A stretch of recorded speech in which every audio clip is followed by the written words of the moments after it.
तकनीकी बाधा। चलिए पुनः एक बार सभी का स्वागत। आप सभी को नमस्कार। मैं डॉक्टर शिरीष पाल सिंह। आज का जो विषय है हमारा वह है research writing, citation, indexing and impact factor. इसके अंतर्गत जो हम आज चर्चा करने वाले हैं वह शोध प्रकाशन के विभिन्न आयामों पर हम चर्चा करेंगे। यहाँ हम ये जानने का प्रयास करेंगे कि किस प्रकार से एक शोध प्रकाशन, एक रिसर्च पब्लिकेशन अच्छा रिसर्च पब्लिकेशन माना जा सकता है। किस प्रकार से हम ये जानेंगे कि साइटेशन, इंडेक्सिंग, डीओआई जैसे संप्रत्यय क्या होते हैं और हम किस प्रकार से इन संप्रत्ययों का उपयोग एक क्वालिटी इंडिकेटर के रूप में एक रिसर्चर होने के नाते कर सकते हैं। हम ये जानने का प्रयास करेंगे कि किस प्रकार से जो विभिन्न संप्रत्यय हैं क्वालिटी इंडिकेटर से रिलेटेड उन सभी इंडिकेटर्स को किस प्रकार से आप देख सकते हैं या आप अपना किस प्रकार से एक अकाउंट बनाकर उस अकाउंट के माध्यम से आप अपने साइटेशन, अपने इंडेक्स, अपने I10, अपने जितने भी इंडेक्सेस हैं उनको आप देख सकते हैं। साथ ही हम ये भी जानने का प्रयास आज के सत्र में करेंगे कि जो वर्तमान में परिस्थितियां हैं, जो कंडीशंस हैं कि हम किस प्रकार या किस तरीके के रिसर्च जर्नल्स में अपने पब्लिकेशंस कराएं। तो शुरू करते हैं। जैसे कि आपको विदित है कि कोई भी शोध प्रकाशन या हम कहें कि कोई भी शोध कार्य करना और उसको प्रभावी तरीके से करना, अच्छे तरीके से करना, सही मेथोडोलॉजी का उपयोग करना जितना महत्वपूर्ण होता है उतना ही महत्वपूर्ण यह भी होता है कि आप उसे सही लोगों तक पहुंचाएं। क्योंकि रिसर्च की क्यों जाती है? रिसर्च इसलिए की जाती है ताकि हम अपने अनुसंधान से, अपनी रिसर्च से समाज को एक नई दृष्टि प्रदान कर सकें।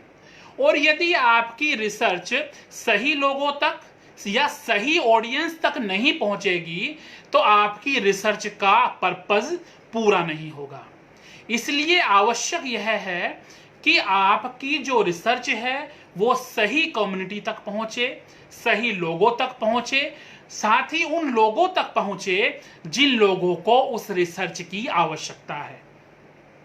तो जब हम बात करते हैं रिसर्च की तो रिसर्च पब्लिकेशन का पूरा जो इफेक्टिवनेस है वो उसके इम्पैक्ट से पता चलती है। इम्पैक्ट किस तरीके का इम्पैक्ट कि जो आपका पब्लिकेशन है या जो आपकी रिसर्च है उसे उस कम्युनिटी में, कौन सी कम्युनिटी?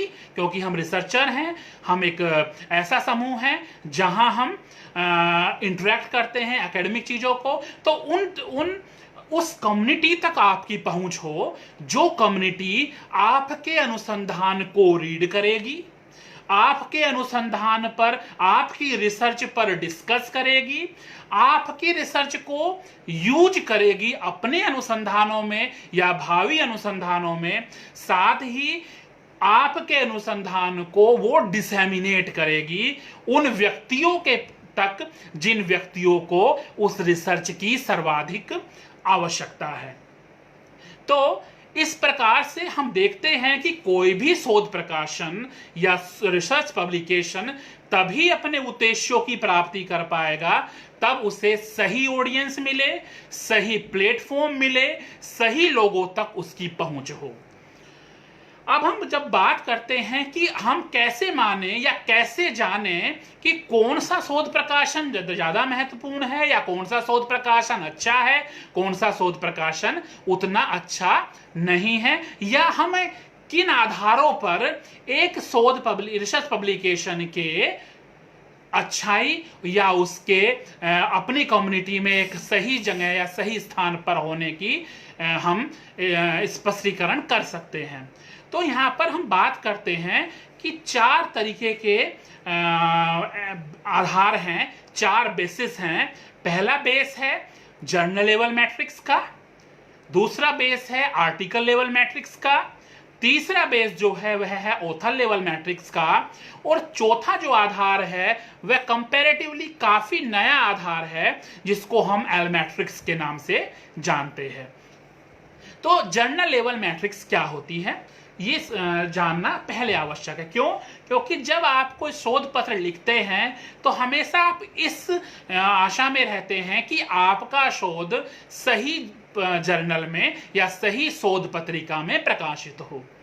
तो इसके लिए कुछ आधार हैं जिन आधारों को मैं आपके साथ साझा करना चाहूंगा। कुछ आधार हैं कि 2 जो ऐसे मोस्ट रेपुटेड डेटाबेस हैं पूरे दुनिया में, वेब ऑफ साइंस जिसको हम क्लैरिवेट एनालिटिक्स के नाम से जानते हैं वर्तमान में, पहले इसको हम थॉमसन र्यूटर के नाम से जानते थे, और दूसरा जो डेटाबेस है वह है स्कोपस। तो इन दोनों डेटाबेस में जितने भी शोध पत्र या जितने भी शोध पत्र कह रहा हूं, जितने भी शोध पत्रिकाएं इन दोनों डेटाबेस में सम्मिलित हैं, इंक्लूडेड हैं, उन जर्नल्स को हम प्रभावी या अच्छा जर्नल मानते हैं। वेब ऑफ साइंस या जिसको हम क्लैरिवेट एनालिटिक्स के नाम से अभी वर्तमान में जानते हैं, वो 3 तरीके के साइटेशन इंडेक्स प्रोवाइड करता है। एक है साइंस साइटेशन इंडेक्स जहां विज्ञान विषय के विभिन्न शोध पत्रिकाओं का इंडेक्सिंग होती है। दूसरा सोशल साइंस साइटेशन इंडेक्स जहां पर सोशल साइंसेज के जर्नल्स की या सोशल साइंसेज की शोध पत्रिकाओं की इंडेक्सिंग होती है। और तीसरा जो कंपैरेटिवली नया है वह है art and humanities citation index जहां पर हम आर्ट और ह्यूमैनिटीज के जर्नल्स की इंडेक्सिंग कराते हैं। तो इस डेटाबेस में जितने भी शोध प्रकाशन या जितने भी जर्नल्स इंडेक्सेस हैं या इंक्लूडेड हैं, उनको हम ये मानते हैं कि ये जो जर्नल हैं ये क्वालिटी के सारे पैरामीटर्स पूरे करते हैं। ये अपने आप में क्वालिटी का एक बेस है, एक आधार है। तो इसलिए इन डेटाबेस में इंक्लूडेड सभी जर्नल्स को हम अपने शोध प्रकाशन के लिए चयन कर सकते हैं। दूसरा जो आधार है वह है, दूसरा जो डेटाबेस है वह है स्कोपस। या जो स्कोपस डेटाबेस है उसमें सभी विषयों के शोध पत्रों को हम सम्मिलित करते हैं, शोध पत्रिकाओं को हम सम्मिलित करते हैं। तो जब हम स्कोपस की बात करते हैं तो थोड़ा कंपैरेटिवली वेब ऑफ साइंस से ज़्यादा वाइडली एक्सेप्टेबल है। तो इसलिए यहाँ पर क्या है कि इसमें ज़्यादा शोध पत्र और पत्रिकाएं इंडेक्स होती हैं स्कोपस में। तो ये जो दोनों डेटाबेस हैं, यदि कोई शोध पत्रिका इन दोनों डेटाबेस में इंक्लूडेड है तो उसको हम काफ़ी हद तक मानते हैं कि वो सारे क्वालिटी पैरामीटर्स पूर्ण करती है। दूसरा जो आधार जर्नल लेवल मैट्रिक्स के अंतर्गत हम बात करते हैं वो है जर्नल इम्पैक्ट फैक्टर। ये बड़ा ही महत्वपूर्ण बिंदु है। आप लोग भी देखते होंगे कि बहुत सारे जर्नल्स हमारे सामने आते हैं जो कहते हैं कि we are having this much of impact factor, we are having this much of impact factor in education only, they are having more than 30, more than 7, more than 80, more than 9 impact factor. लेकिन जो actual जो पूरे विश्व में acceptable है या जिसको हम कहते हैं कि वास्तव में यह सही इम्पैक्ट फैक्टर है, तो वो एक ही इम्पैक्ट फैक्टर होता है जिसे हम जर्नल्स साइटेशन रिपोर्ट यानी कि JCR में इंक्लूड हम मानते हैं, जिसको हम JCR के थ्रू प्राप्त करते हैं। इसे कौन देता है? यह एक जो एजेंसी जो मैं अभी बताया था आपको, थॉमसन र्यूटर या वेब ऑफ साइंस या क्लैरिवेट एनालिटिक्स, है ना। तो ये तीनों जो एजेंसीज हैं, एक ही एजेंसी है, इसके 3 अलग अलग, जैसे एजेंसी वेब ऑफ साइंस है उसका प्लेटफॉर्म क्लैरिवेट एनालिटिक्स कहलाता है, और उसका जो आपका डेटाबेस है उसको हम यही मतलब साइटेशन इंडेक्स के नाम से जानते हैं। तो इस तरीके से जो साइटेशन जो भी journal impact factor JCR JCR मतलब जर्नल साइटेशन रिपोर्ट के तहत हमें प्राप्त होता है या वेब ऑफ साइंस के माध्यम से हमें प्राप्त होता है, थॉमसन र्यूटर के माध्यम से प्राप्त होता है, उसी डेटाबेस, उसी इम्पैक्ट फैक्टर को हम सही या सार्वभौमिक या एक्सेप्टेबल मानते हैं।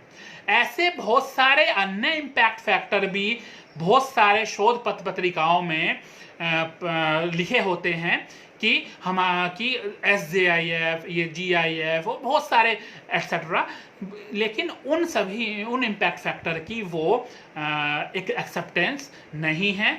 यदि आप देखेंगे UGC का जब डॉक्यूमेंट आप देखेंगे जो प्रमोशन और आपके सिलेक्शन के लिए पूरी गाइडलाइन UGC की दी हुई है, उसमें जो टेबल दी हुई है उस टेबल में आप देखेंगे सब नीचे स्पष्ट लिखा हुआ है कि वह impact factor only countable of Thomson र्यूटर।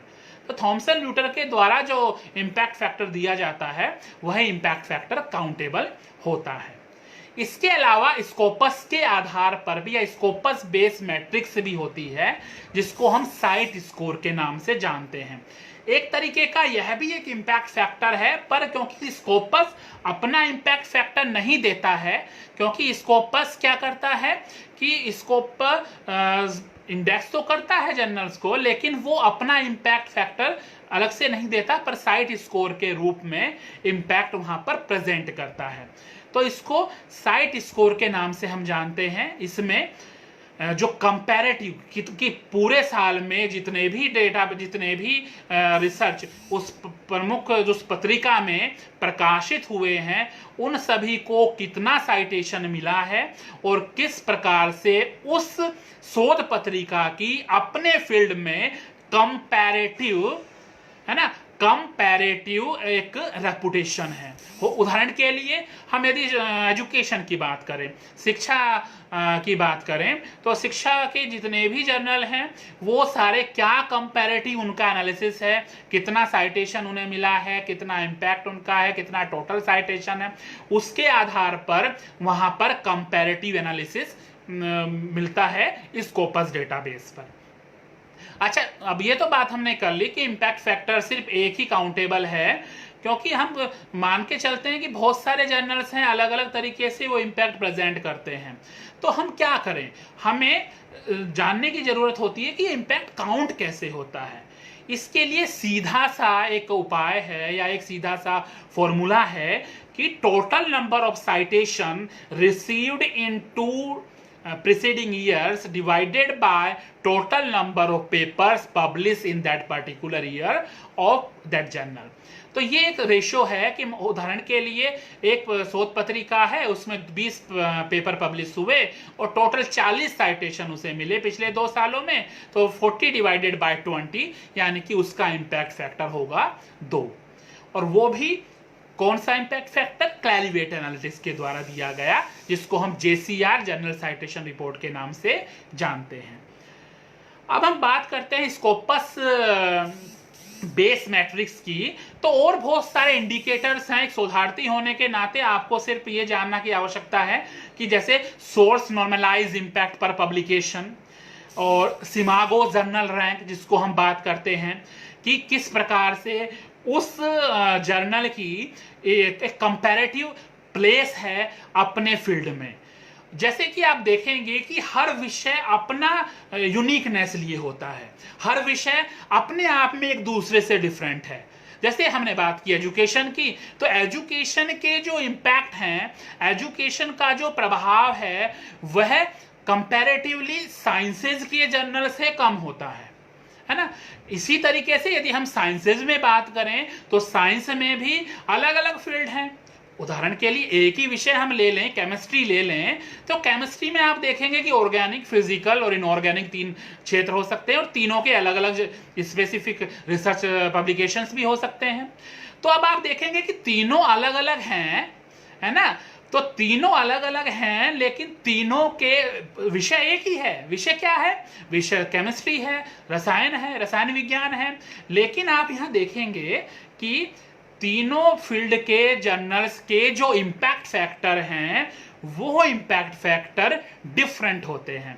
जैसे ऑर्गेनिक के जर्नल्स का कंपैरेटिवली ज्यादा इंपैक्ट फैक्टर होता है, इनऑर्गेनिक का थोड़ा कम होता है, और जब फिजिकल की बात करते हैं तो उसका थोड़ा कम होता है। एक जनरल कंडीशन बता रहा हूं, जनरलाइज ना करें आप इस चीज को, कभी कहें कि मैंने कहा था कि ऐसा होता ही है, पर एक जनरल कंडीशन है। यह विषय की भूमिका पर निर्भर करता है, यह विषय पर निर्भर करता है। क्यों? क्योंकि आप देखेंगे कि उस विषय की रीच क्या है, या उस विषय को का एग्जीक्यूशन किस लेवल तक हो रहा है। कुछ विषय ऐसे होते हैं जहां साइटेशन होना या रीयूजेबिलिटी उतनी ज्यादा नहीं होती।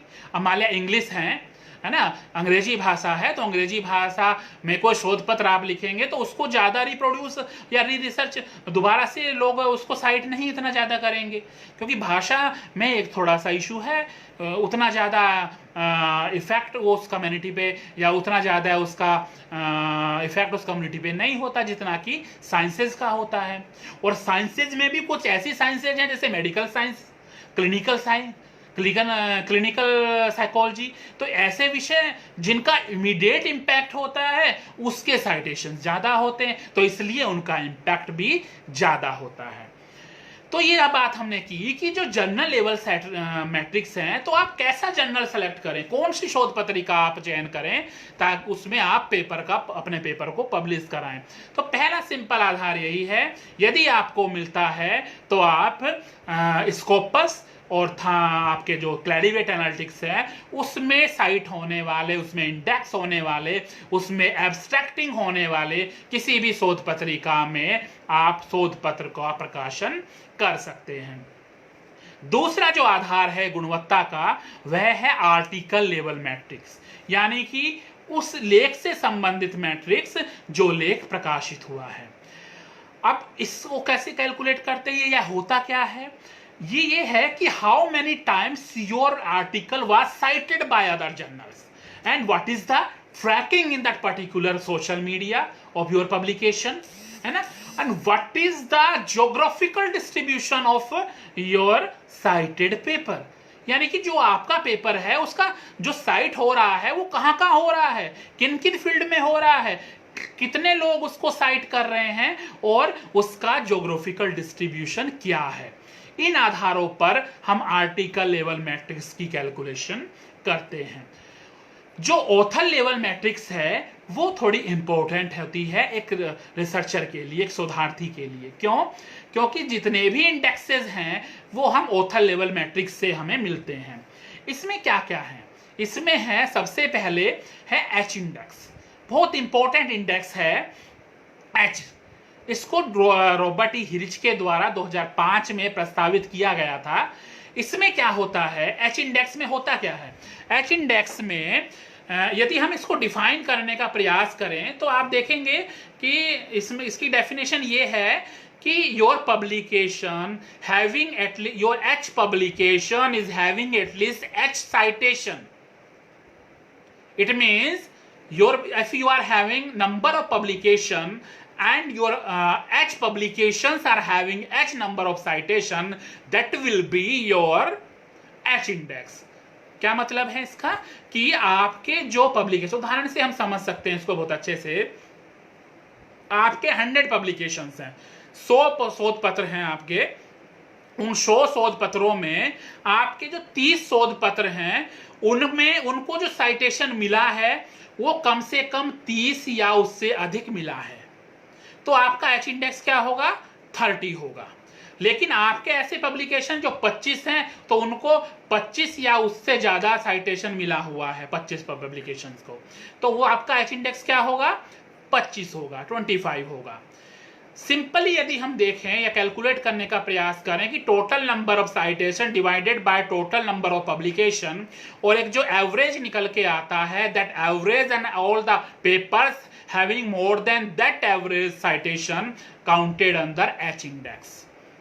तो एच इंडेक्स का दूसरा तरीका भी है कि यदि एक तरफ आप अपने पेपर को लिस्ट कर दें, दूसरी तरफ आप साइटेशंस को लिस्ट कर दें, जब आपका पेपर का नंबर और साइटेशन का नंबर सिमिलर या साइटेशन पेपर के नंबर से ज्यादा हो जाएगा, कम हो जाएगा सॉरी, उसके ऊपर के सभी नंबर आपका साइटेशन होता है। इसके अंतर्गत दूसरा जो इंडेक्स है वह भी इंपॉर्टेंट इंडेक्स होता है, जिसको हम I10 कहते हैं।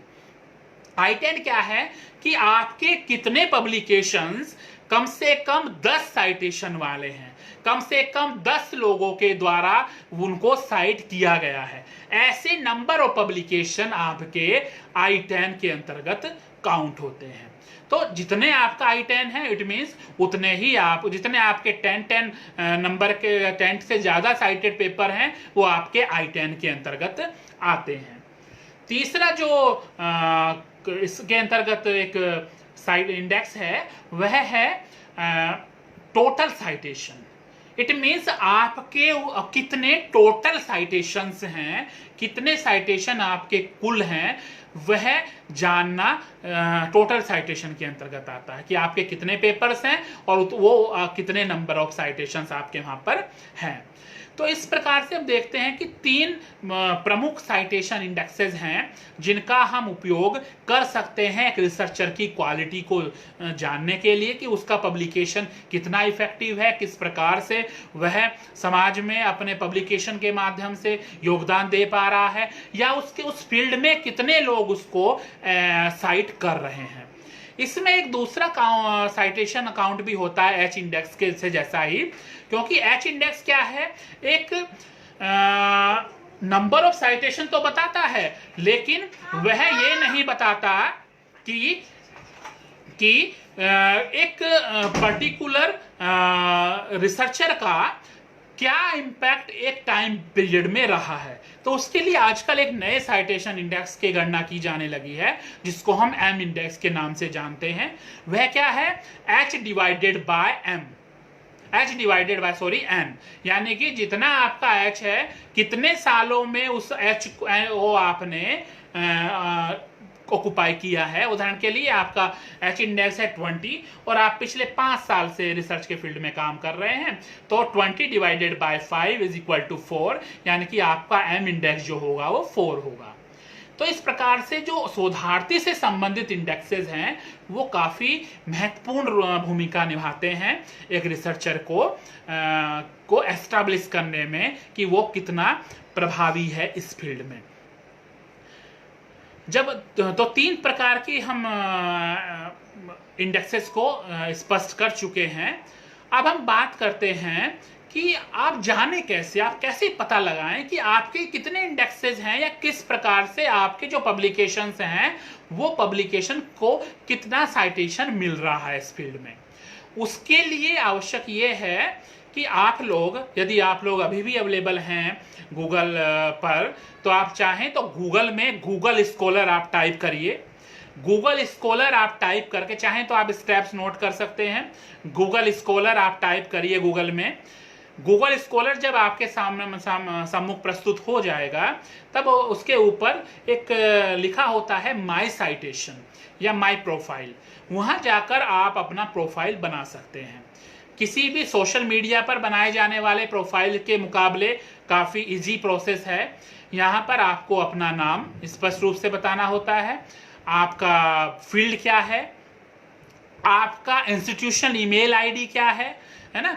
तो ये इंफॉर्मेशन देकर आप क्या कर सकते हैं, अपना एक अकाउंट गूगल स्कॉलर पर बना सकते हैं। यहाँ पर थोड़ा सा एक बार इशू आता है कई बार कि यदि आपके पब्लिकेशंस ऑनलाइन नहीं हैं, तो आप क्या करते हैं कि आपके पब्लिकेशन वहां अपने आप शो नहीं होते हैं, क्योंकि गूगल स्कॉलर उन सभी पब्लिकेशंस को ऑटोमेटिकली आपके प्रोफाइल में ले लेता है जो पब्लिकेशंस कहीं ना कहीं इंडेक्स या साइट हो रहे हैं। वो सारे पब्लिकेशन जो कहीं ना कहीं साइट हो रहे हैं या इंडेक्स हो रहे हैं, उनको ऑटोमेटिकली आपके प्रोफाइल में वो ऐड करने का प्रयास करता है। तो इसलिए यदि आपके पब्लिकेशन ऑनलाइन नहीं है, साइटेड नहीं है, इंडेक्स नहीं है, तो वहां पर आपको ऑफलाइन अपने पब्लिकेशंस को ऐड करना होता है। उसके लिए कुछ नहीं, जब आपका प्रोफाइल बन जाता है तो उस प्रोफाइल में एक ऐड बटन होता है, आप ऐड बटन पर क्लिक करते हैं और ऐड बटन पर क्लिक करने के बाद में मैनुअली आपकी कॉन्फ्रेंस प्रोसीडिंग, आपकी बुक्स, आपके जर्नल्स या जो भी रिक्वायरमेंट्स हैं, जो भी आपके पब्लिकेशंस हैं, उनको आप मैनुअली भी वहां पर ऐड कर सकते हैं। तो इन फ्यूचर यदि आपको साइटेशन मिलेगा उनका, तो वो आपके अकाउंट में ऑटोमेटिकली शो हो जाता है।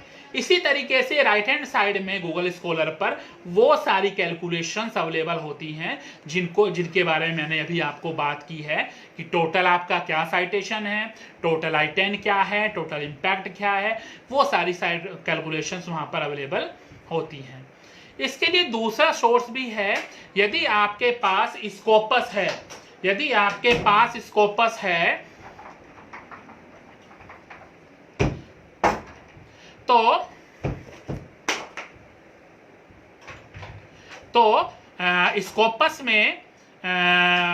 स्कोपस में भी आप एच इंडेक्स को अपने काउंट कर सकते हैं। वहां पर भी आपका अकाउंट बनाया जाता है। आप अपना अकाउंट बनाकर ये सारी कैलकुलेशन, आपके कितने साइट स्कोर हैं, आपके कितने इंडेक्सेस हैं, ये सारे साइट स्कोर्स आप वहां पर पता कर सकते हैं। तो अब हम आगे बढ़ते हैं। आपका कोई प्रश्न होगा इसके संबंध में तो आप अंत में पूछ सकते हैं। तो अब हमने एक बात की थी कि एलमैट्रिक्स, एक नई टर्मिनोलॉजी हम यूज करने लगे हैं जिसको हम एलमैट्रिक्स कहते हैं। एलमैट्रिक्स क्या है? How many times something is downloaded, who is reading your work, and और सोशल मीडिया में आपका जो पब्लिकेशन है उसकी क्या आउटरीच है। जब हम ये जानने का प्रयास करते हैं तो उसे हम एलमैट्रिक्स के अंतर्गत रखते हैं।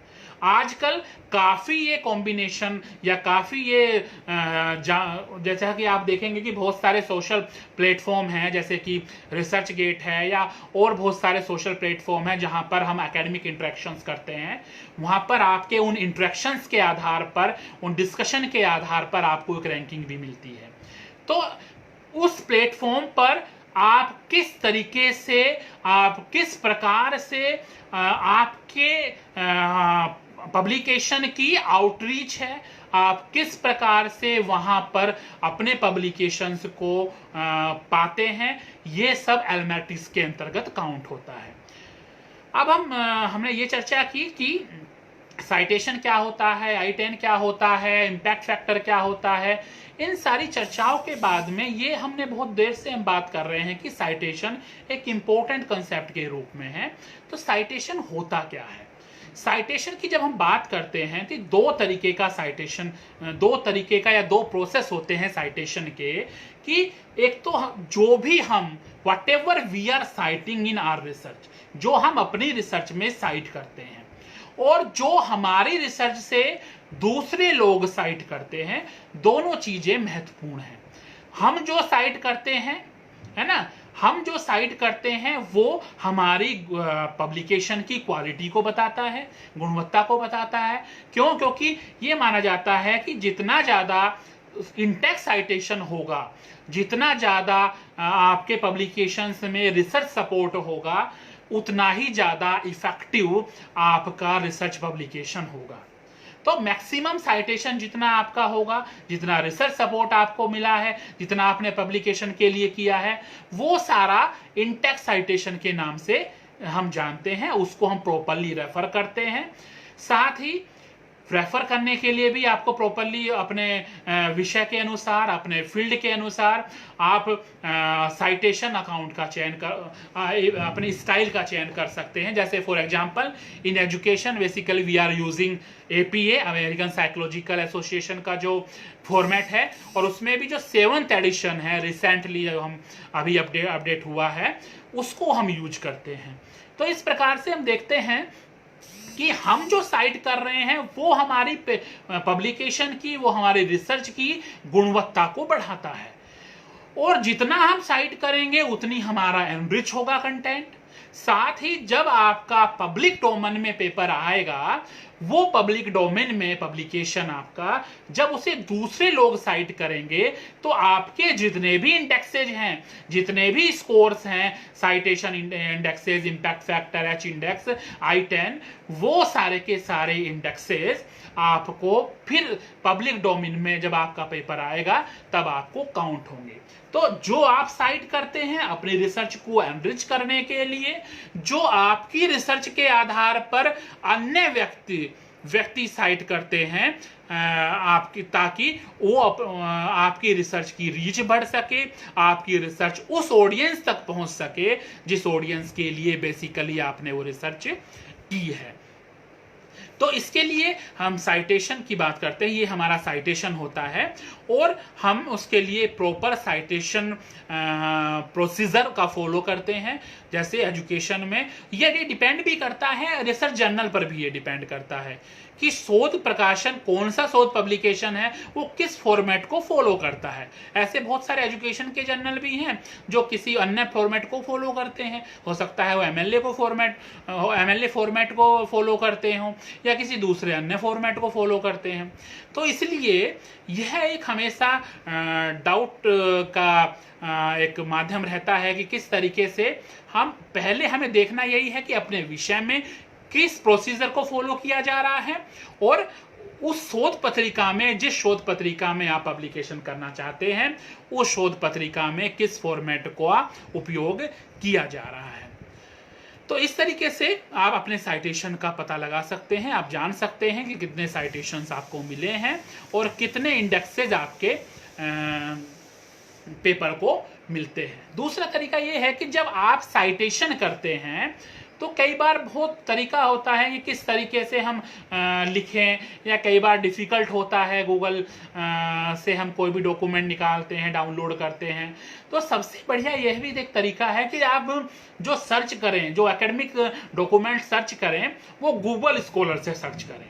क्यों? क्योंकि गूगल स्कॉलर से जो आप डॉक्यूमेंट सर्च करते हैं तो आपको अपने विषय से संबंधित बहुत सारे डॉक्यूमेंट मिल जाते हैं और वहां पर जब आप सर्च करते हैं तो आप देखते हैं कि आपका जो आपने सर्च किया है पब्लिकेशन, उसमें एक नीचे कुछ चीजें दी हुई होती हैं, जिसमें एक स्टार दिया होता है, आपके लाइक जिनको आप ये देखते हैं कि ये हमारे फील्ड का है, ये मेरे लिए अच्छा है। दूसरा एक इन्वर्टेड कोमा दिया होता है सेकंड नंबर पर। आप जब उस इन्वर्टेड कोमा को क्लिक करते हैं तो आप देखते हैं कि बहुत सारे तरीकों में उस पर्टिकुलर रिसर्च पब्लिकेशन को साइट करने का जो तरीका है वो आपको वहां पर ऑटोमेटिकली स्पष्ट रूप से आपके सम्मुख आ जाता है।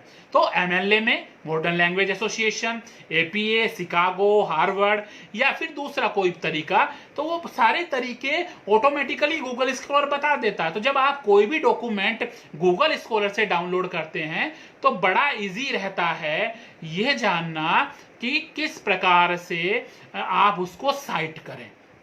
Just click on the inverted comma, वहां आपके सारे साइट के ऑप्शन मिल जाएंगे, आप उसको कॉपी करिए और अपने डॉक्यूमेंट में पेस्ट कर लीजिए। तो एक इजी प्रोसीजर हो जाता है।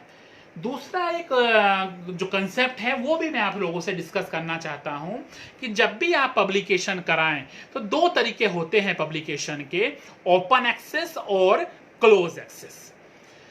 तो एक रिसर्चर होने के नाते आपकी कंडीशंस ये होती हैं कि आप किस एक्सेस को सेलेक्ट करें अपने रिसर्च के लिए। तो जो ओपन एक्सेस है उसका तात्पर्य यह होता है कि आप का जो पब्लिकेशन होगा वो ओपनली अवेलेबल होगा।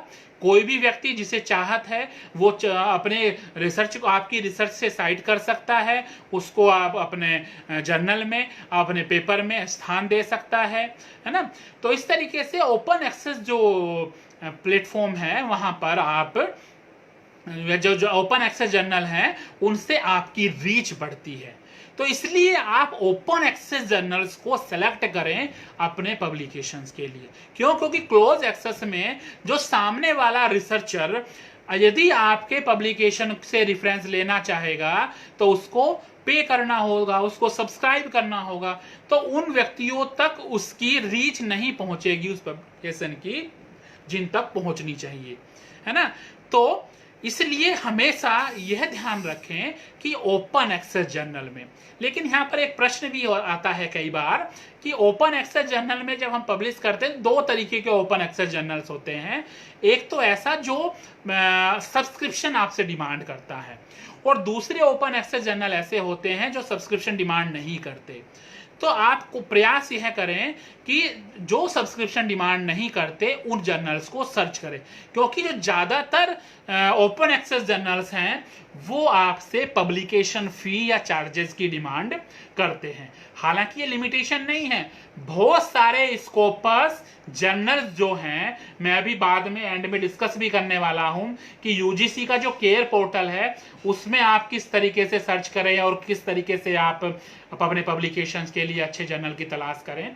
तो इसलिए आपको ओपन एक्सेस जर्नल्स में ज़्यादा ध्यान देना चाहिए या जो कोशिश करनी चाहिए कि ओपन एक्सेस जर्नल्स में ही अपनी पब्लिकेशंस कराएं। क्लोज एक्सेस में कराने का यही नुकसान होता है कि आपको आउटरीच नहीं मिलेगी। आप जब गूगल स्कॉलर पे देखते हैं तो एक मैट्रिक्स भी वहां पर अवेलेबल होती है। मैट्रिक्स क्या, वह क्या मैट्रिक्स है? वह एक कंपैरेटिवली एच इंडेक्स और H5 यानी कि लास्ट 5 ईयर में क्या एच मिला है उसको, उस पब्लिकेशन को, उसके आधार पर एक कंपैरेटिव वहां पर एक लिस्ट मिली होती है, उसके आधार पर भी आप जर्नल्स का सिलेक्शन कर सकते हैं। जैसे आप देखेंगे कैटेगरी वाइज, आपका साइंस यदि फील्ड है तो साइंस में आप किसी एक स्पेसिफिक फील्ड के जर्नल्स को सर्च करना चाहते हैं तो गूगल स्कॉलर में ही आप मैट्रिक्स पर जब क्लिक करते हैं right hand left hand side में, तो वहां आपको सारे जर्नल्स जो साइंसेज के हैं और जिनका कंपैरेटिवली डिसेंडिंग ऑर्डर में वो सारे जर्नल्स आपको मिल जाएंगे। अब यदि अभी भी आप हैं ऑनलाइन तो आप देख सकते हैं कि नंबर 1 पर आपको नेचर नाम का जर्नल मिलेगा, जो सभी लोग जानते हैं कि बड़ा इफेक्टिव और अच्छा जर्नल माना जाता है। अब हम चर्चा करते हैं कि कुछ और जो फैक्टर्स हैं, जैसे DOI, digital object identifier. DOI होता क्या है? आजकल आप देखते होंगे कि बहुत सारे ऐसे जर्नल्स हैं जो आपको एक पर्टिकुलर DOI नंबर देते हैं, डिजिटल ऑब्जेक्ट आइडेंटिफायर, यानी कि आपका जो पब्लिकेशन है उसमें एक लिस्टेड होता है DOI नंबर। तो जो DOI है क्या?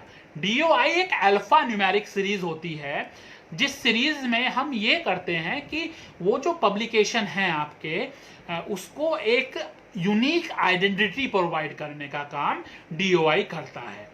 तो जो यूनिक आइडेंटिटी है उसके आधार पर उस पब्लिकेशन को कहीं पर भी आप आइडेंटिफाई कर सकते हैं। आप उसको एक कहेंगे कि हम इस डिजिटल प्लेटफॉर्म पर उसकी अपने आप में एक स्पेसिफिक आइडेंटिटी DOI से मिलती है। तो ये ध्यान रखें कि जिस पब्लिकेशन में, जिस जर्नल में, हालांकि जितने भी अच्छे रेपुटेड जर्नल्स हैं वो DOI सिस्टम को फॉलो करते हैं, वो कोशिश करते हैं कि हम उनके हर पब्लिकेशन को और उस जर्नल को DOI मिल रहा हो। ठीक है, अब है कुछ आधार। अब हम बात करते हैं इंडियन पर्सपेक्टिव की। भारतीय परिस्थितियों में आप देखोगे कि पिछले कुछ समय से काफी चेंजेस आए हैं। 2018 में UGC एक लिस्ट के साथ आई। उस लिस्ट में क्या हुआ? उसमें 3 डेटाबेस, जो कि स्कोपस आपका, वेब ऑफ साइंस WOS के नाम से, और ICI, इन 3 डेटाबेस में जितने भी जर्नल लिस्टेड थे उन सभी जर्नल्स को एक लिस्ट के रूप में UGC ने बताया कि ये सारे जर्नल्स हैं जो कि जिनको हम UGC लिस्ट के नाम से जानते हैं, या इसमें पब्लिकेशन कराने पर ही आपको इन फ्यूचर बेनिफिट्स होंगे। दूसरा जो तरीका था, उन्होंने बताया कि धीरे धीरे फिर यूनिवर्सिटीज को ऑटोनॉमी दी गई 2018 में ही, कि यूनिवर्सिटीज भी अपने जर्नल्स रिकमेंड कर सकती हैं। तो यूनिवर्सिटीज ने भी सबने अपने जर्नल रिकमेंड किए और UGC में एक प्रॉपर एक पूरा डेटाबेस बनाया गया, जो कि उसको हमने कहा कि ये सारे UGC लिस्टेड जर्नल्स हैं। लेकिन जब यूनिवर्सिटीज ने जर्नल्स को रिकमेंड करना शुरू किया तो क्या हुआ? वो सभी जर्नल्स रिकमेंड किए जाने लगे जिसमें हम लोगों के पब्लिकेशंस हुए थे, है ना। एक एकेडमिक कम्युनिटी के जो पब्लिकेशंस हुए वही तो हम लोग रिकमेंड करेंगे। तो उससे क्या हुआ कि जहां से हमने शुरुआत की थी कि हम अच्छे पब्लिकेशंस को ही आगे बढ़ाएं या एक लिस्ट हमारे पास हो जहां क्वालिटी पब्लिकेशंस हमें मिले, वही लिस्ट बन के रह गई जिसमें हम लोगों के पब्लिकेशंस हुए थे या जिनमें हम लोग यूजुअली पब्लिश कराते रहते हैं। तो इसके समाधान के लिए फिर दोबारा से UGC ने एक पोर्टल क्रिएट किया जिसका नाम था UGC consortium of academic and research ethics. इसका नोडल एजेंसी पुणे यूनिवर्सिटी को बनाया गया है। तो जितने भी पब्लिकेशन, जितने भी रिसर्च जर्नल यूजीसी केयर में लिस्टेड हैं, उन जर्नल्स को अच्छे या मान्य जर्नल्स माना जाता है। आप यदि पब्लिकेशन कराने की सोच रहे हैं तो आप यूजीसी केयर लिस्टेड जर्नल में पब्लिकेशन कराइए, consortium of academic and research ethics. तो ऐसे कौन से जर्नल हैं जो यूजीसी केयर लिस्ट में लिस्टेड हैं? आप देखोगे, यदि आप सर्च करोगे तो देखोगे बहुत कम जर्नल। जैसे एजुकेशन की मैं बात करूं तो अराउंड 30 या 34 जर्नल्स हैं, 28 to 34 के बीच में कोई रेंज है, इतने जर्नल्स ही लिस्टेड हैं यूजीसी केयर में एजुकेशन के फील्ड के। तो ऐसा नहीं है, वो लिमिटेड से नहीं है। वो जर्नल्स कौन से हैं? वो जर्नल्स हैं जो कि यूजीसी केयर के प्रोटोकॉल पर, है ना, जो यूजीसी ने एक प्रोटोकॉल बनाया है उसके तहत वो क्वालिफाई माने गए हैं, है ना। और बेसिकली वो इंडियन जर्नल्स हैं।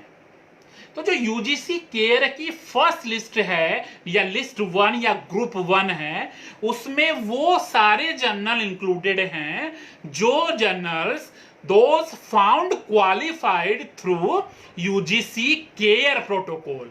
यानी कि जो एक प्रोटोकॉल यूजीसी ने दिया है केयर ने कि ये चीजें हैं, ये रिक्वायरमेंट्स हैं, यदि ये रिक्वायरमेंट्स पूरी करता है कोई जर्नल तो उसको हम अपने पोर्टल में सम्मिलित कर लेंगे। तो उन प्रोटोकॉल को पूरा करने वाले समस्त जर्नल्स को हम यूजीसी केयर की जो फर्स्ट लिस्ट है या ग्रुप 1 है उसमें प्राप्त कर सकते हैं।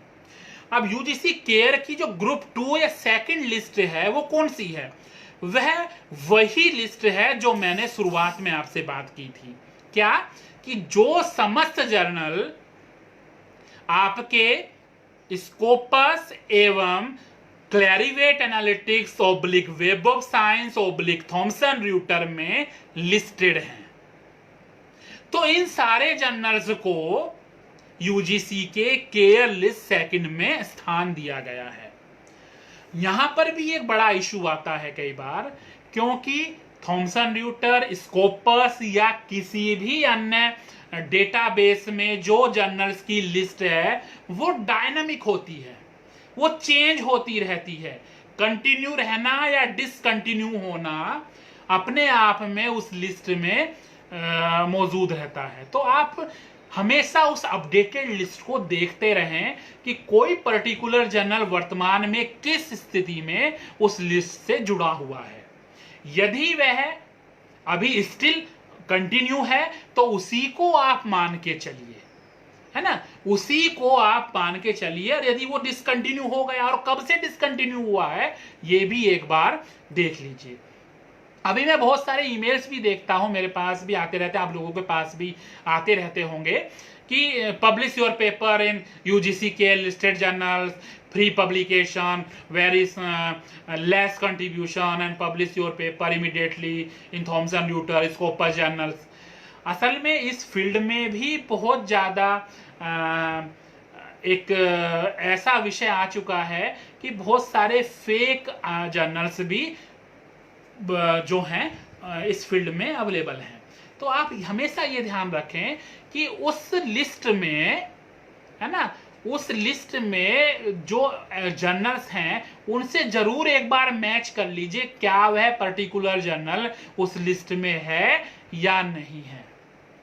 तो यदि है तभी उस लिस्ट को आप रेफर करिए, ठीक है। तो यूजीसी केयर लिस्ट की हमने बात की। 2 पोर्टल हैं, केयर लिस्ट 1 जिसमें सारे जर्नल जो कि प्रोटोकॉल के तहत हमने सम्मिलित किए हैं, और दूसरा यूजीसी लिस्ट सेकंड जिसमें सारे ग्लोबली रजिस्टर्ड जो रिकॉग्नाइज्ड डेटाबेस हैं, खासकर थॉमसन र्यूटर और स्कोपस, उसमें सम्मिलित सभी जर्नल्स को हमने इसमें यूजीसी केयर लिस्ट ग्रुप 2 में स्थान दिया हुआ है। तो आगे से जब भी आप पब्लिकेशन करें तो इस लिस्ट को जरूर रेफर करें। अब यह है कि what to see in a journal, journal में हमें क्या क्या चीजें देखनी चाहिए यदि हम पब्लिकेशन करने की सोच रहे हैं। तो यहाँ पर भी स्टेप्स है।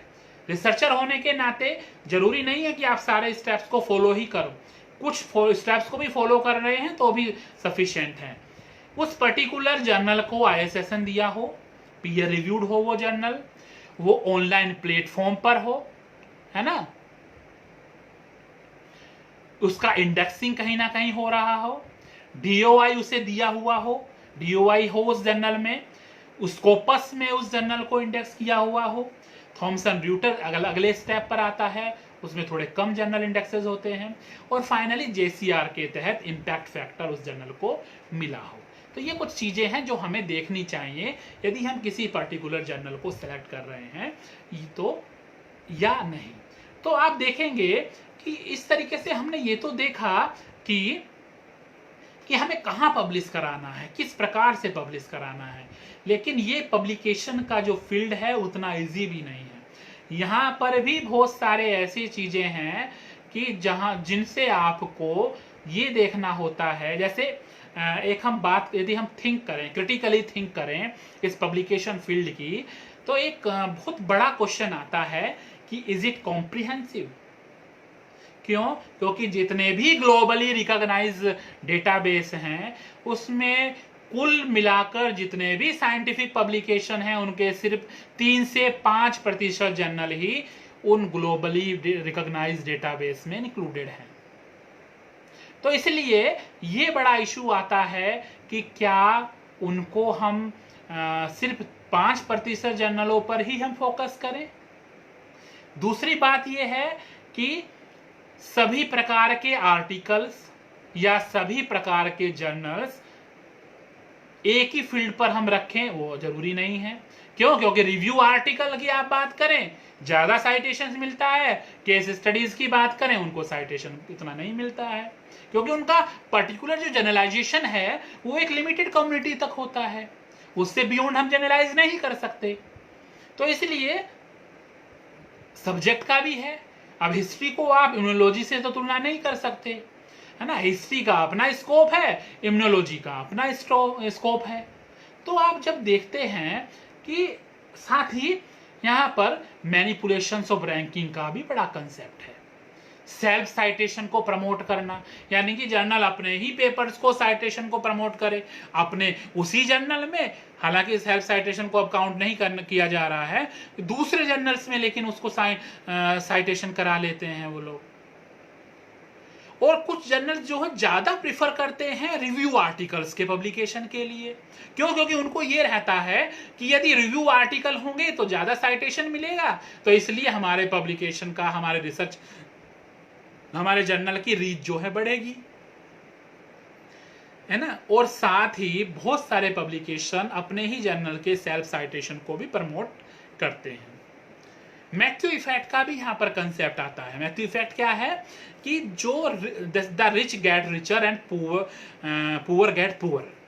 क्या मतलब है इसका कि इस फील्ड में भी एक ऐसा एक बन गया है एक टेंडेंसी कि कुछ ही रेपुटेड पब्लिकेशंस हैं जिनके जर्नल्स को ही हम रिकॉग्नाइज करते हैं या जिनके जर्नल्स को हम मान के चलते हैं कि ये जर्नल्स ही अच्छे हैं। तो उनके ही, उसमें भी एक इशू ये है कि जो नॉन इंग्लिश जर्नल हैं, जो हिंदी भाषा के या मराठी या किसी अन्य भाषा के जर्नल हैं, उन जर्नल्स को वो स्कोप नहीं मिलता है। तो इसलिए हम जब देखते हैं कि कुछ जो हमारे जर्नल्स हैं, वो जर्नल्स जो हमारे पब्लिकेशंस हैं, क्योंकि हर जर्नल को उतना इफेक्ट, उतना प्रमोशन नहीं मिलता, हर भाषा को उतना प्रमोशन नहीं मिलता, और जो नॉन इंग्लिश जर्नल्स हैं उनको उतनी रेपुटेशन उस फील्ड में नहीं मिलती है। अब हम भारतीय हैं, भारतीय भाषाओं में हमें लिखना ही है, हिंदी में भी लिखना है, तो इसके लिए हम क्या करें? हमें आवश्यकता होती है कि हम अच्छे जर्नल में पब्लिकेशन भी कराएं और वो उसको एक्सेप्ट भी किया जाए उस फील्ड में। तो उसके लिए जरूरत ये होती है कि आप यूजीसी केयर पोर्टल को फॉलो करिए। यूजीसी केयर पोर्टल पर जो भी लिस्टेड जर्नल्स हैं उन जर्नल्स को आप फॉलो करिए, तो आपको जो हिंदी भाषा के भी बहुत सारे जर्नल यूजीसी केयर में लिस्टेड हैं, है ना। तो उस पोर्टल में आप देखेंगे तो हिंदी भाषा के बहुत सारे जर्नल आपको मिलेंगे। अंग्रेजी भाषा के तो आपको लिस्ट 2 में बहुत सारे मिल जाएंगे, लेकिन हिंदी के लिए आपको यूजीसी केयर को रिफर करना ही होगा। तो इसलिए ये बड़ा इशू है। और सबसे बड़ा इशू यह है कि धीरे धीरे जो ये साइटेशन का जो कंसेप्ट है या इम्पैक्ट फैक्टर का है, क्योंकि ये कंसेप्ट ऐसा है, इस पर बहुत सारे इश्यूज आ रहे हैं जिसको हम सेल्फ साइटेशन की, या आप उस पर्टिकुलर फील्ड में अपने आप ही उसको साइट करने या अपने जर्नल को प्रमोट करने के लिए वो सारे प्रयास करने का जो हम प्रोसीजर करते हैं, उससे बचने के लिए आजकल अल्मेट्रिक्स जैसे कंसेप्ट को ज्यादा इंपॉर्टेंस दी जा रही है कि सोसाइटी किस तरीके से रिफ्लेक्ट कर रही है। एक लेमैन, एक ऐसा व्यक्ति जिसको उस रिसर्च की आवश्यकता है, वो कैसे रिफ्लेक्ट कर रहा है आपके रिसर्च पर। क्योंकि जब तक आपकी रिसर्च उस लेमैन तक नहीं पहुंचेगी, उस लास्ट इंडिविजुअल तक नहीं पहुंचेगी जिसके लिए वो रिसर्च हुई है, तब तक उस रिसर्च को कितने भी साइटेशन मिले, कितने भी इंपैक्ट मिले, तब तक उस रिसर्च का कोई फायदा नहीं है। तो इसलिए उस इंडिविजुअल के लिए, उस सोसाइटी के लास्ट व्यक्ति के लिए जिसके लिए हम रिसर्च कर रहे हैं, यदि उस तक वो रिसर्च नहीं पहुंच रही है तो हमारी रिसर्च का कोई पर्पस सोल्व नहीं होता। तो इसलिए सोशल प्लेटफॉर्म पर, है ना, उस प्लेटफॉर्म पर जहां रीच बढ़े, है ना, उन लोगों तक पहुंच बढ़े जिन लोगों तक वास्तव में उस रिसर्च के पहुंचने की आवश्यकता है। उदाहरण के लिए, यदि आप एक प्रोफेसर हैं, आप रिसर्च पब्लिकेशन कर रहे हैं, तो आपका उस पब्लिकेशन में बंद कर रह जाए रिसर्च, ऐसी रिसर्च पब्लिकेशन का कोई फायदा नहीं है। पब्लिक प्लेटफॉर्म में उस रिसर्च को लाना, उस पब्लिकेशन को उन व्यक्तियों तक पहुंचाने की जिम्मेदारी भी उस रिसर्चर की है, जो रिसर्चर उस रिसर्च को अच्छे तरीके से करता है, अच्छे जर्नल में पब्लिश कराता है, साथ ही उसको उन व्यक्ति तक पहुंचाने की जिम्मेदारी भी उस व्यक्ति की है, उन पॉलिसी मेकर्स तक पहुंचाने की जिम्मेदारी, उन नीति निर्माताओं तक पहुंचाने की जिम्मेदारी भी उस रिसर्चर की है, जो समाज में उस आपकी रिसर्च की वजह से चेंजेस लाएंगे या लाने के लिए प्रयासरत हैं। तो इस प्रकार से हम देखते हैं कि ये जो फील्ड है रिसर्च पब्लिकेशन का, साइटेशन का, इंडेक्सिंग का, इम्पैक्ट फैक्टर का, इसमें बहुत सारे इश्यूज हैं। और उन इश्यूज को यदि हम वास्तव में डिस्कस करना चाहते हैं तो उसके लिए हमें क्रिटिकली इन सब चीज़ों पर सोचने की आवश्यकता होगी। हालांकि अभी भी हम उस परिस्थिति में हैं भारत में कि अभी भी ये citation index, H index, I10 index इतने ज्यादा एक एकेडमिक कम्युनिटी होने के नाते हम लोगों को प्रभावित नहीं करते हैं। लेकिन आप कंपेयर करो यदि वेस्टर्न कंट्रीज से या दूसरे देशों से, तो आप देखोगे कि वहां पर साइटेशन डेटा के आधार पर बहुत सारे डिसीजन लिए जाते हैं। प्रमोशन है ना, टेन्योर, आपका यदि आपको कोई पर्टिकुलर टेन्योर दिया जा रहा है, आपका प्रमोशन है, आपको रिसर्च ग्रांट, उसके लिए भी आपके साइटेशन, आपके पब्लिकेशन के जो इंडेक्सेस हैं उनको देखा जाता है। तो आप देखेंगे कि अभी भी हम उस सेफ कंडीशन में हैं कि अभी भी हमारे यहाँ रिसर्च प्रोजेक्ट आपको लेना है, ग्रांट्स लेनी है, प्रमोशन लेना है, तो इनके लिए आपको ज़्यादा कुछ या ज़्यादा प्रयास की, उतने ज़्यादा प्रयासों की आवश्यकता इस सभी इंडेक्सेस के लिए नहीं होती है।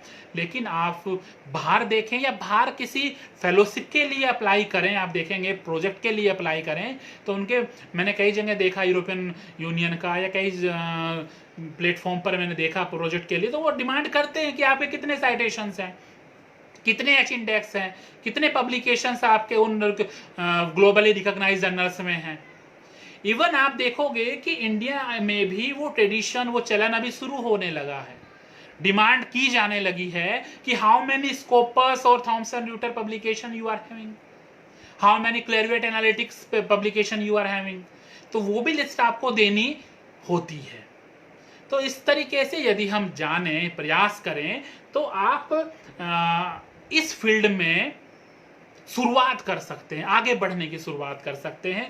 आज ही नया है फील्ड, आज ये इंडेक्सेस नए हैं, लेकिन कल इन इंडेक्सेस के बारे में बहुत हो सकता है चेंजेस आए, जैसे अभी यूजीसी अभी लिस्ट के साथ यूजीसी केयर पोर्टल के साथ, या फिर आप कहें तो स्कोपस या थॉमसन रूटर की लिस्ट के साथ अब हम लोगों के साथ सम्मुख उपस्थित हुई है। तो हो सकता है इन फ्यूचर ये सारे इंडेक्सेस इन सब चीज़ों के बारे में भी हमें जानकारी मिले। अब मैं इनवाइट करूंगा कि यदि आपके कुछ प्रश्न हैं, कुछ डाउट्स हैं, जिन डाउट्स को आप क्लियर करना चाहते हैं इस फील्ड से संबंधित, तो आप अपने प्रश्न यहाँ पर लिख सकते हैं। मैं प्रयास करूंगा कि उन प्रश्नों का सही से या आपको सेटिस्फैक्टरी आंसर दे सकूं।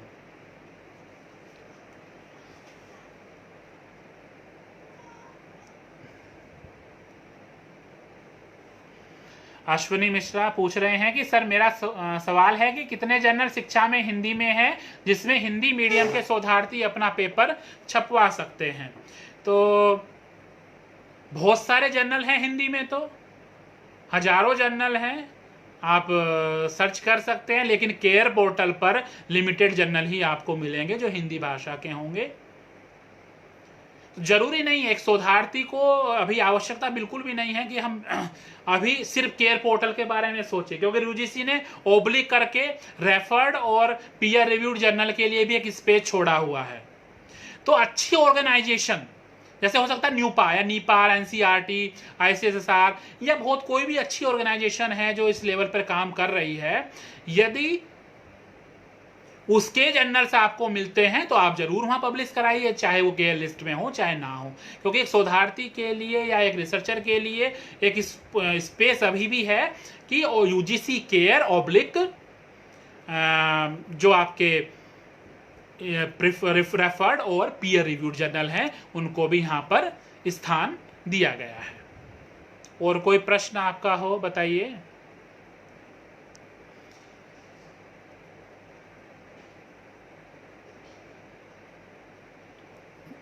धर्मवीर पटेल कह रहे हैं कि सब्सक्रिप्शन बाय द यूनिवर्सिटी भी होती है, उन्हें भी एक्सेस कर सकते हैं। हाँ होती है यूनिवर्सिटी, लेकिन प्रॉब्लम ये है कि आप जब पब्लिकेशन कराएंगे क्लोज एक्सेस में तो उन लोगों को, उन व्यक्तियों तक और जो रीच है वो कम होती है। जैसे आप बहुत देखेंगे बहुत सारी यूनिवर्सिटीज हैं तो सभी तो स्कोपस या थॉमसन रूटर डेटाबेस को सब्सक्राइब नहीं कर रही होती हैं। बहुत यूनिवर्सिटीज हैं जो उन डेटाबेस को, जैसे कुछ यूनिवर्सिटीज जे स्टोर को सब्सक्राइब कर रही हैं। तो जो जिस यूनिवर्सिटी में जो सा डेटाबेस सब्सक्राइब्ड है उसी डेटाबेस को आप उसके डेटाबेस के जर्नल्स को ही आप बेसिकली एक्सेस कर सकते हैं, अदरवाइज डिफिकल्ट होता है एक्सेस करना।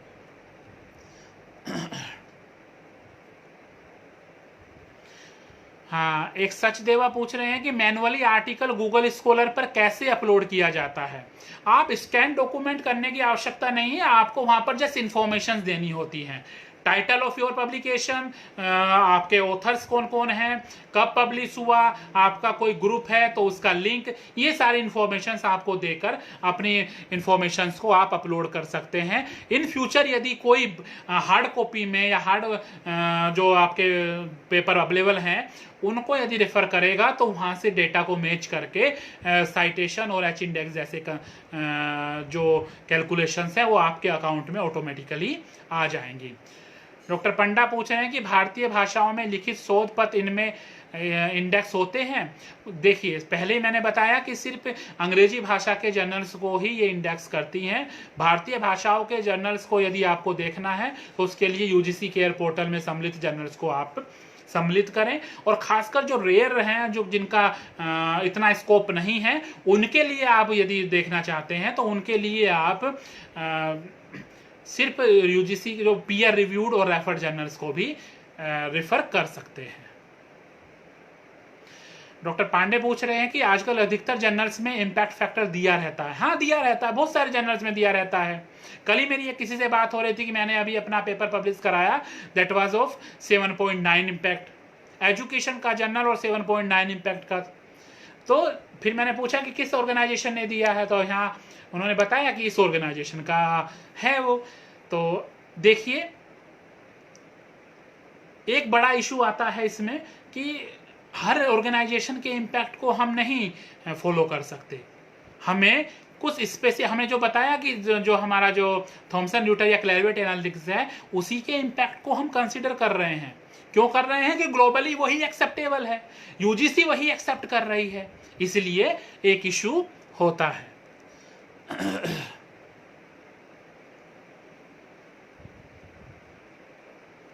और कोई प्रश्न आपका हो?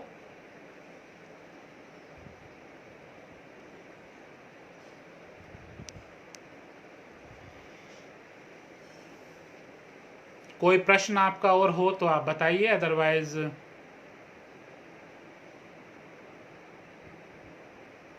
लग रहा है।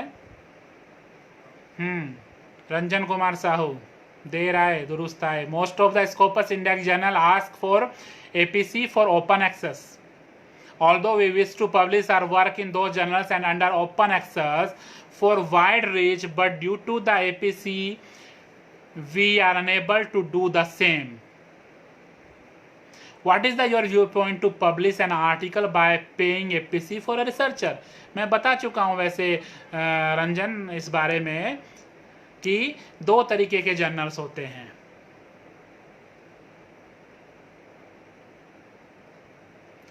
तो दो तरीके के जर्नल हैं, ओपन एक्सेस हैं और क्लोज एक्सेस हैं। ओपन एक्सेस जर्नल है तो एनुअल आपको पब्लिकेशन फीस पे करनी होती है, लेकिन आप सभी जर्नल APC पब्लिकेशन फीस लें ये जरूरी नहीं है। तो आपको ये डिसाइड करना है ना कि किस पब्लिकेशन में आप भेजें। आपके पास रिसर्च प्रोजेक्ट्स हैं, आपको ग्रांट मिली हुई है, तो आप APC दे सकते हैं, पब्लिकेशन फीस दे सकते हैं, पब्लिकेशन चार्जेस दे सकते हैं। और साइंसेज में होता भी है ये। साइंसेज में जब प्रोजेक्ट्स बनते हैं तो पब्लिकेशन के लिए भी हम डिमांड करते हैं बजट की, तो वहां पर होता भी है। इवन यूनिवर्सिटीज भी, कई यूनिवर्सिटीज भी आपके पब्लिकेशन के लिए जो आपको ग्रांट देती हैं उसके लिए भी वो भी आपको यूटिलाइज कर सकते हैं आप चार्जेस देने के, मतलब जो आप पब्लिकेशन फी देने के लिए। लेकिन यदि आप सोशल साइंसेज की बात करें तो अभी मैं यही कहूँगा, यही आपको रिकमेंड करूँगा कि प्रयास आप यही करें कि ज़रूरत नहीं है आपको पब्लिकेशन फीस देने की। बहुत सारे अदर ऑप्शंस भी अवेलेबल हैं। कई बार हम बहुत जल्दी में गलत डिसीजन भी ले लेते हैं।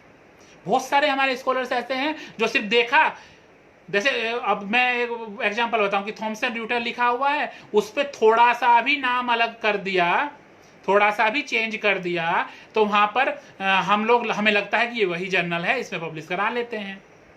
जैसे आपने देखा होगा कि यहाँ पे मैं प्रचार नहीं कर रहा कि रिबॉक है, तो रिबॉक आपके सामने होता है एक ब्रांड, साथ ही आपके सामने रिबुक भी है, एक ओई तो बढ़ाना है। तो आप क्या करते हैं, रिबुक को रिबॉक समझ लेते हैं। कई बार ऐसी परिस्थितियां भी आती हैं। तो ऐसे बहुत सारे जर्नल्स भी हैं जो इस चीज को, रिसर्चर के पेशेंस को, उसके धैर्य की परीक्षा लेते हैं। तो हमें उस धैर्य की परीक्षा नहीं लेने चाहिए। और सबसे बड़ा इशू यही है हम रिसर्चर्स में, हम रिसर्च तो बहुत धैर्य से करते हैं, बहुत लंबे समय तक करते हैं, लेकिन जब पब्लिकेशन का टाइम आता है तब हम अपना धैर्य खो देते हैं। हमें फिर एकदम से इमीडिएटली पब्लिकेशन चाहिए। और आप ये मान के चलिए, आपको किसी अच्छे रेफर्ड जर्नल में पब्लिश करना है तो कम से कम 6 से 8 महीने रिव्यू प्रोसेस तो होता ही है, लेकिन उसके लिए धैर्य रखना होगा। सारिका जी कह रहे हैं कि sir mostly these web of science etcetera fruitful if one has an institutional ID, so if someone's institution does not have such access or does not provide such access, in such cases what one should do। ये बहुत issue है सब, क्योंकि इनका जो subscription है सारिका जी, बड़ा एक कहें तो थोड़ा सा महंगा होता है कंपैरेटिवली। कुछ ऐसे सब्सक्रिप्शन जैसे एब्सको है, जे स्टोर है, जो सस्ते में और जल्दी कम पैसे में ही सब्सक्रिप्शन हो जाता है। लेकिन जब थॉमसन ड्यूटर स्कोपस की बात करते हैं तो जहाँ तक मैंने सुना है कि इनका जो सब्सक्रिप्शन है बड़ा थोड़ा सा महंगा होता है। तो इसके लिए हमें आवश्यकता होती है कि हम ऐसे जर्नल्स को सर्च करें जो इनमें लिस्टेड हैं, लेकिन वो ओपन एक्सेस नहीं है, तो आप इंस्टीट्यूशन आईडी की आपको आवश्यकता होती है। तो जो भी अच्छी लाइब्रेरीज हैं वो लाइब्रेरीज आपको फैसिलिटी देती हैं, एज ए गेस्ट आप वहां पर जाकर विजिट कर सकते हैं। उन लाइब्रेरीज में जाकर आप गेस्ट एक्सेस करके आप उन जर्नल्स को देखिए, वहां पर इतने रिफाइंड ऑप्शंस हैं। यदि आप एक सिंगल डे भी विजिट कर लें किसी ऐसी लाइब्रेरी में, जिस लाइब्रेरी में आपका स्कोपस और थॉमसन, जो स्कोपस और जो क्लैरिवेट एनालिटिक्स का सब्सक्रिप्शन है, तो आप एक दिन में ही अपनी रिसर्च से रिलेटेड कई सौ पब्लिकेशंस डाउनलोड कर सकते हैं। क्यों? क्योंकि उसमें रिफाइंड ऑप्शंस इतने हैं। जैसे आप किसी भी सोशल परचेजिंग, जो हमारी जो जैसे अमेजन और ये फ्लिपकार्ट, ये सभी साइट्स पर आप देखते हो ना, बहुत सारे रिफाइंड ऑप्शंस होते हैं। तो यहाँ पर भी एक इन वेबसाइट में भी रिफाइंड ऑप्शंस है। आप पर्टिकुलर उसी विषय पर, उसी फील्ड में यदि आपको पब्लिकेशन सर्च करने हैं, वो पेपर सर्च करने हैं, तो वहां उन रिफाइंड ऑप्शंस को लगाकर आप सर्च कर सकते हैं। तो इसलिए एक कम समय में आपकी सर्च क्योंकि यहाँ एक चीज मैं आपको पहले बताना भूल गया कि यहाँ पैरेलल प्रोसेसिंग होती है, लीनियर प्रोसेसिंग नहीं होती। जो गूगल सर्च है वो लीनियर प्रोसेसिंग पर आधारित है। गूगल में जब आप सर्च करते हैं तो आप देखते हैं कि हजारों डॉक्यूमेंट, लाखों डॉक्यूमेंट आपके सामने लिस्ट हो जाते हैं। लेकिन जब आप इन डॉक्यूमेंट्स की, जब आप इंडेक्सिंग एजेंसीज के डेटाबेस को विजिट करते हैं, तो वहां पैरेलल प्रोसेसिंग होती है। वहां आप डिफरेंट चेक पॉइंट्स लगाकर आप उस पर्टिकुलर रिसर्च तक पहुंच सकते हैं जिसकी आपको आवश्यकता है।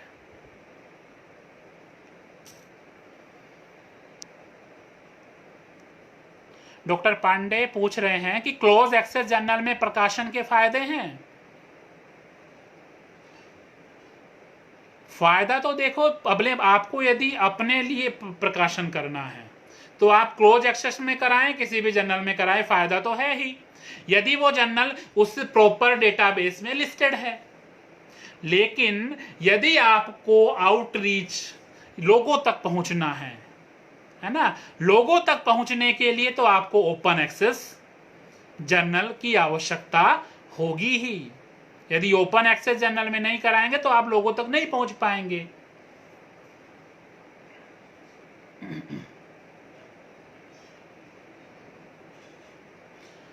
प्रीतम पूछ रहे हैं कि sir, how we sure about authentication of Scopus index journal?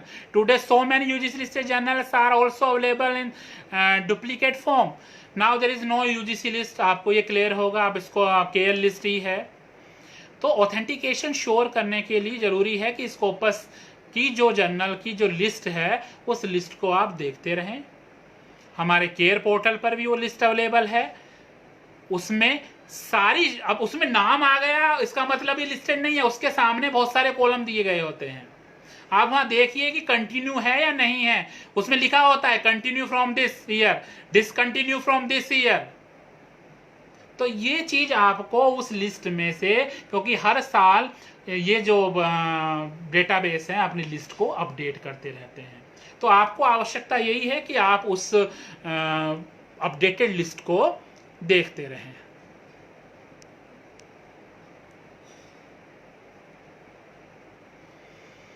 और कोई प्रश्न आपका किसी का भी?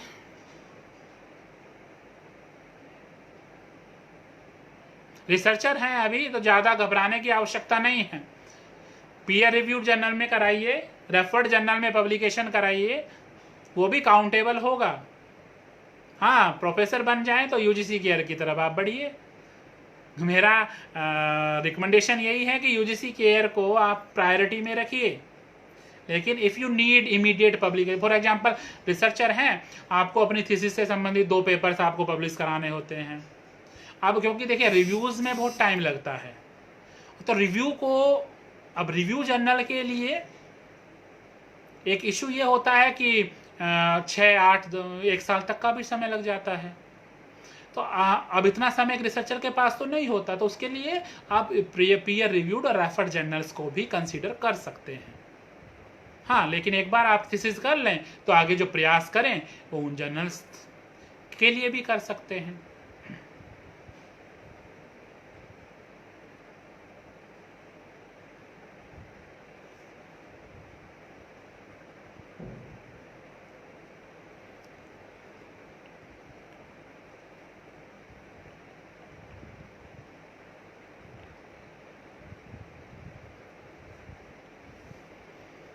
ये इशू तो है रंजन।